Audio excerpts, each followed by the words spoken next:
A small, disciplined force facing an army vastly superior in numbers. They are on the defensive on multiple fronts simultaneously. The situation seems hopeless, and yet they win. This image, this myth, has clung to the German soldier for centuries, from the battles of the Germanic tribes against Rome, through the era of Frederick the Great, to the world wars of the 20th century. But what lies behind this myth? Why were German armies so often so effective? And what is the price paid for this singular focus on pure combat effectiveness? This is not a glorification, but an investigation, a journey to the roots of a controversial and fascinating military tradition.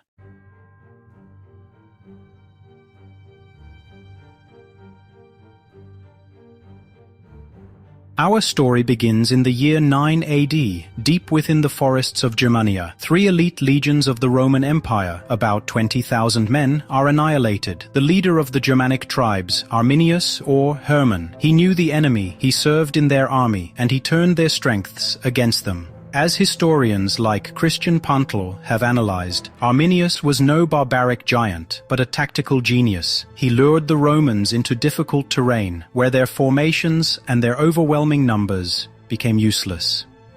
He didn't fight harder, he fought smarter. Here lay the first cornerstone of the myth. The intelligent underdog who defends his homeland against the overwhelming invader. This narrative was deliberately reinterpreted as the national founding myth of Germany in the 19th century. The Hermann Monument is not just a historical site, it is a political statement. We can stand up against any foe.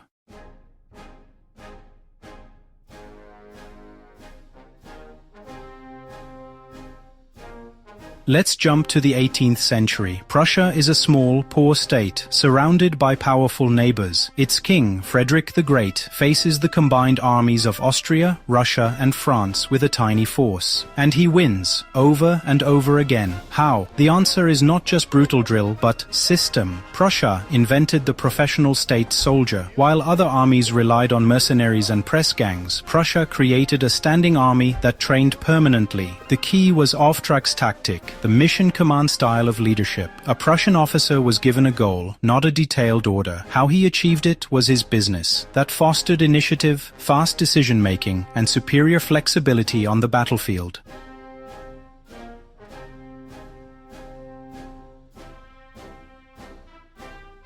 In the Battle of Leuthen in 1757, Frederick, with 35,000 men, defeated an Austrian army of 80,000. His oblique order concentrated his entire force against one enemy flank and rolled it up. It was tactical brilliance, born out of the necessity of achieving more with less.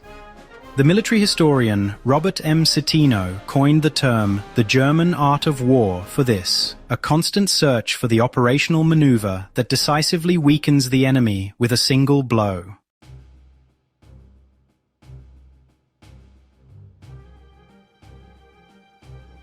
This heritage of efficiency and initiative culminated in the most feared weapon of the 20th century, the Blitzkrieg doctrine of World War II. Germany was once again economically and numerically inferior. The solution was not mass, but speed and shock. Imagine this. Instead of getting bogged down in trenches, concentrated armored units smash through enemy lines at a single point. They penetrate deep into the rear, bypassing strong positions and severing communication and command lines. Motorized infantry follow behind to close the pocket. The Luftwaffe acts as flying artillery. Blitzkrieg was, as Sönke Neitzel puts it, the logical continuation of Prussian principles in the age of the motor. The Auftragstaktik allowed a tank commander or a captain to act independently if he saw an opportunity. The enemy, trapped in slow hierarchical command structures, was often paralyzed before their high command even understood what was happening. The spectacular victories of 1940 in France against the numerically superior Allied army seemed to finally confirm the myth. The German soldier, led by brilliant staff officers, was unbeatable. But here begins the tragedy, because the great weakness of this brilliant war machine was its own operational mastery. They became intoxicated by the tactical victories. They believed they could solve every strategic problem with another battle, another ingenious maneuver.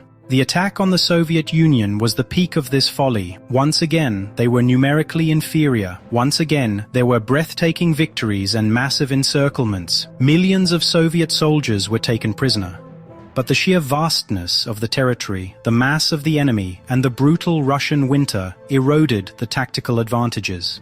Historian Richard J. Evans argues that the operational art of the Wehrmacht could not correct the fundamental strategic error, opening two fronts against the world's greatest industrial powers. Ultimately, the German war machine was self-destructive. Its effectiveness prolonged a war that was strategically unwinnable from the start.